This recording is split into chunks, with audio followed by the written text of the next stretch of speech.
ప్రకాష్, నేను, ఫ్రాన్సిస్, మరి కొంతమంది మేము ఒక టీమ్గా ఉండేవాళ్ళం. ఒకళ్ళ నుంచి ఒకళ్ళు చాలా విషయాలు నేర్చుకునేవాళ్ళం. ఒక టీం అనే మాట ఎందుకు ఉపయోగిస్తున్నామంటే మేము ఒక్కొక్కళ్ళము ఒక్కొక్క ఏరియాలో స్పెషలైజేషన్ ఉంటాం. మేము ఎప్పుడు కంపీట్ అయ్యేవాళ్ళం కాదు, కానీ ఎప్పుడు కూడా ఒకరికొకరు కాంప్లిమెంట్ చేసుకునేవాళ్ళం. ముఖ్యంగా మేము ముగ్గురం కలిసి ఒక పుస్తకాన్ని ప్రింట్ చేసాం, ఫెయిత్ అండ్ ఫోకస్ అని.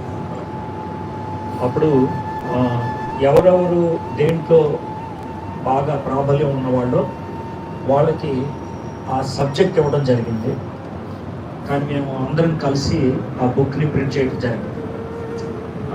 ఎందుకని ఈ మాట చెప్తున్నాం అంటే, క్రిస్టియానిటీలో, క్రైస్తవత్వంలో కాంపిటీషన్కి అవకాశం ఉండదు, కాంప్లిమెంటారిటీ ఉంటుంది. అంటే ఒకరికొకరు మనం సహాయం చేసుకోవటం అనేది ఉంటుంది, కానీ ఒకళ్ళనొకళ్ళు పోటీ తత్వం అనేది ఉండేది కాదు. ఆ విధంగా మేము వ్యవహరించేవాళ్ళం. రెండోది ఏంటనంటే, మేము ఒకరికొకరు పరిచయంలో సపోర్ట్ చేసుకునేవాళ్ళం. అది బయట నుంచి వచ్చినటువంటి దాడులైనా, లాన్ నుంచి వచ్చినటువంటి సమస్యలైనా కలిసి మాట్లాడుకొని చేసేటువంటి ఇతరుల నుంచి నేర్చుకోవడం కూడా మాకు ఇష్టంగా ఉండేది. ఫ్రాన్సిస్ గారు అని ఒక ఆయన ఉండేవాడు వేటపాలెం దగ్గర. ఆయన చాలా సాంస్కృతిక విషయాలు, సంస్కృతం విషయంలో చాలా పండితుడు, హిందూ వేదాల్లో చాలా పండితుడు. కేవలం నేర్చుకోవాలని ఆయన మేము నంబూరు తీసుకొచ్చి 2-3 రోజులు పెట్టి కూర్చొని ఆయన మేము ప్రశ్నలు అడుగుతూ ఉంటే ఆయన ఇచ్చినటువంటి జవాబుల్ని తర్వాత పుస్తకంగా ముద్రించాం. అంటే నేర్చుకోవడం అంటే ఏంటి అని, వేసే మార్గం అని ఒక పుస్తకాన్ని ముద్రించాం. అవి కేవలం మేము నేర్చుకోవాలని ఆయన పిలిచి కూర్చోబెట్టి మేము మాకు వచ్చినటువంటి తోచిన ప్రశ్నలన్నీ అడుగుతూ ఉంటే ఆయన అలాగా కుర్చీ మీద కూర్చొని ఇచ్చిన జవాబులు రాసుకొని దాన్ని ఒక పుస్తకంగా ముద్రించడం జరిగింది. అంటే నేర్చుకోవడం అంటే ఎంత తపన ఉండేది అనడానికి ఒక చిన్న నిదర్శనం. వాంటెడ్ టు లెర్న్, ఇతరుల నుంచి నేర్చుకోవాలి, ఒకరి నుంచి ఒకరు నేర్చుకోవటం, ఇతరుల నుంచి నేర్చుకోవటం అనేది బాగుండేది.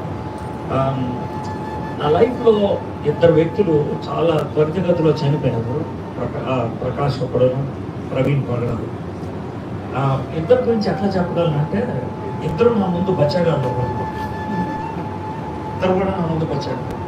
నేను ఇక్కడ స్టాఫ్ వర్కర్గా వచ్చినప్పుడు ప్రసంగం చేయడానికి వెళ్తే ప్రకాష్, సీజర్ వీళ్ళు పాటలు పాడేవాడు. ఈయన ఇప్పుడు బీఈడీ చదువుతూ ఉంటాడు. మనోడేమో అప్పుడే పరిచయంలోకి వచ్చాడు కాబట్టి గబగబా వచ్చి పాటలు పాడి నా బ్యాగ్ మోస్తానని అలా అనేవాడు. అయితే ఆ స్థాయిలోంచి ఏ స్థాయికి వచ్చేసారంటే, ప్రకాష్ ముఖ్యంగా ఒక 5-6 ఏళ్ళు అయ్యేటప్పటికి నాకేమన్నా డౌట్ ఉంటే ప్రకాష్ని అడిగే స్థాయికి వచ్చాను. చాలా బోల్డ్గా మార్చాను. ప్రకాష్ నాకు ఈ అంశం గురించి ఎట్లా చెప్తే బాగుంటుంది అని తనని అడిగి తెలుసు. అంటే చాలా క్విక్గా రైజ్ అయినటువంటి వ్యక్తులు. ప్రవీణ్ పగడాల అలాగే, ప్రకాష్ కూడా అలాగే. ఒక voice, Christian voice for Telugu states వీళ్ళు ఉన్నారు. ఎందుకో దేవుడు వీళ్ళిద్దరినీ ఒకే టైం ఫ్రేమ్లో తీసుకున్నారు. వీళ్ళు పని ముగించారు, వెళ్ళిపోయారు. ఇక్కడ చాలామంది యవనస్తులు ఉన్నారు కాబట్టి I want to put before your challenge. Challenge ఏంటి అని అంటే కనుక, వీళ్ళు మీకు తెలుసో తెలియదు, క్రైస్తవేతర మాటలు చెప్పే వాళ్ళకి ధీటైన జవాబు ఇచ్చేటువంటి స్ట్రాంగ్ వాయిస్ మీరు ఒప్పుకున్నలాగా, వెరీ స్ట్రాంగ్ వాయిస్. ప్రవీణ్ పగడాల కానీ, ప్రకాష్ కానీ, వాళ్ళిద్దరూ within a gap of few months వెళ్ళిపోవటం తెలుగు క్రైస్తవ సమాజానికి ఒక వైడ్ గ్యాప్ ఏర్పడింది. మనం చాలా త్వరితగతిలో ప్రార్థన చేయాలి. Many voices should rise, many voices should rise. ఎందుకనంటే ఒకవేళ కనుక ఆ వాయిసెస్ రాకపోతే, గట్టిగా మాట్లాడేటువంటి నాదుడు లేకపోయినప్పుడు ఏమవుతుందో మీకే తెలుసు. క్రైస్తవ్యాన్ని తోలనాడేవాళ్ళు, క్రైస్తవ్యాన్ని, యేసుక్రీస్తుని ఇష్టం వచ్చినట్లు మాట్లాడేవాళ్ళు ఎక్కువైపోతారు, బెటర్ అయిపోతారు. అలాంటి పరిస్థితి రాకుండా ఉండాలంటే మనం ఈరోజు ఎంతమంది వచ్చి ప్రకాష్ ఎంత గొప్పగా చేశాడు పరిచర్య, that's very good. But take it as a model, take it as a challenge. ఒక మాదిరిగా తీసుకున్నాం. మనందరం కూడా సిద్ధపడతాం. మనందరం కూడా ఆ గ్యాప్ని ఫిల్అప్ చేయడానికి దేవుడు మనల్ని వాడుకోవాలి. లార్డ్ ఐఎమ్ అవైలబుల్, నేను సంసిద్ధంగా ఉన్నాను, నన్ను వాడుకో ప్రభు.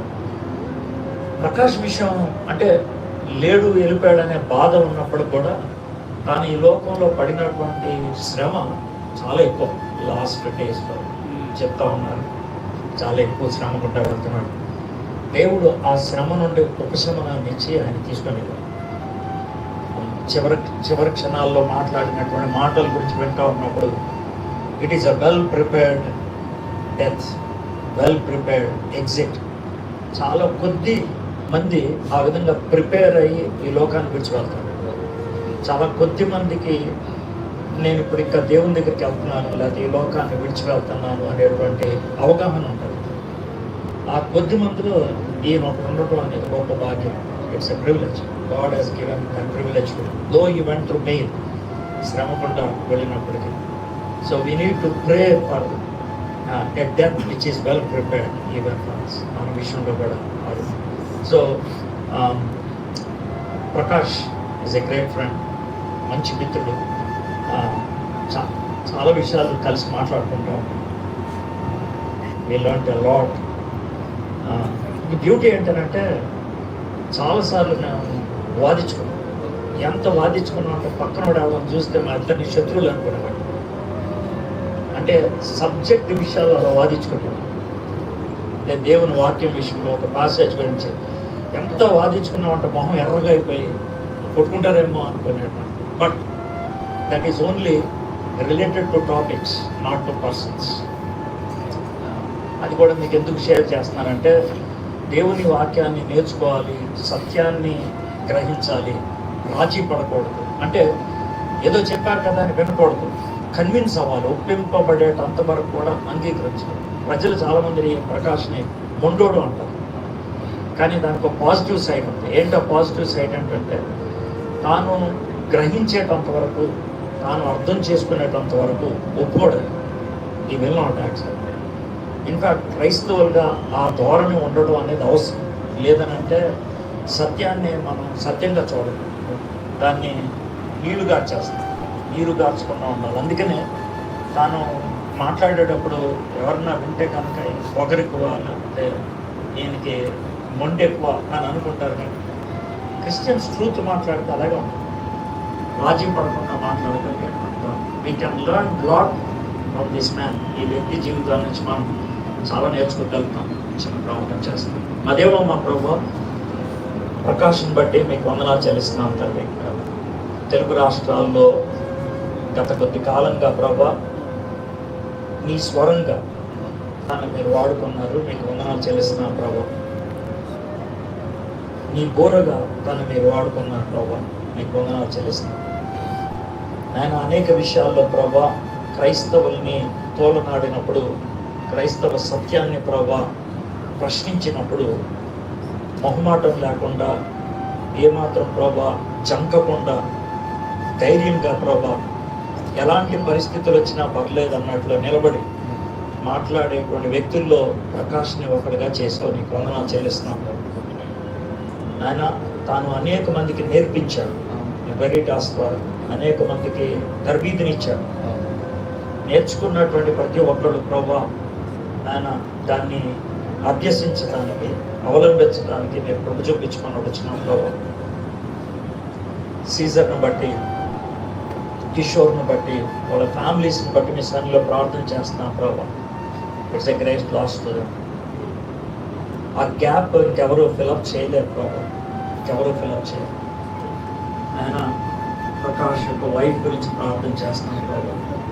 ఇట్స్ ఎ హ్యూజ్ గ్యాప్ ప్రభా. మీరు మరణం యొక్క ఆవేదనని మీరు అనుభవించి చూశారు. ఆయన ఒక చిన్న పాప చనిపోయినప్పుడు వెళ్ళి బతికించారు. నయీన్ అనే ప్రాంతంలో ప్రభా విధవరాలు కుమారుడు చనిపోయినప్పుడు కరుణించి మీరు తిరిగి లేపారు. లాజర్ చనిపోయినప్పుడు అల్టిమేట్ ప్రభా మీరు వెళ్ళి ఏడ్చారు. అది మాకు కంఫర్ట్ ఇస్తుంది ప్రభా. చావు ఎలాంటి ఎడబాటుని కలిగిస్తుందో, ఎలాంటి ఎమోషనల్ ట్రామా గుండా వెళ్తారో మీరు అనుభవించారు, కన్నీరు విడిచారు.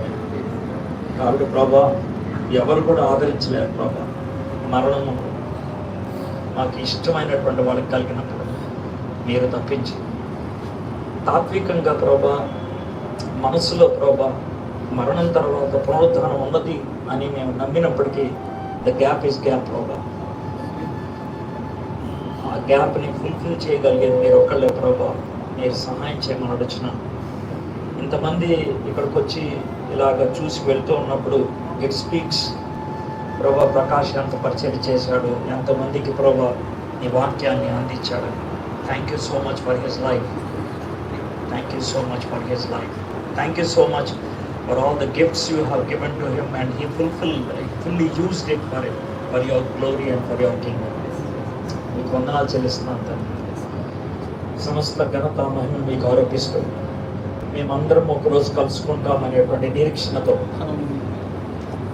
క్రైస్తవులంగా నాయన మేము ఒక వ్యక్తి మరణించినప్పుడు తిరిగి కలుసుకుంటాడనే నిరీక్షణ మాకుంది ప్రభు.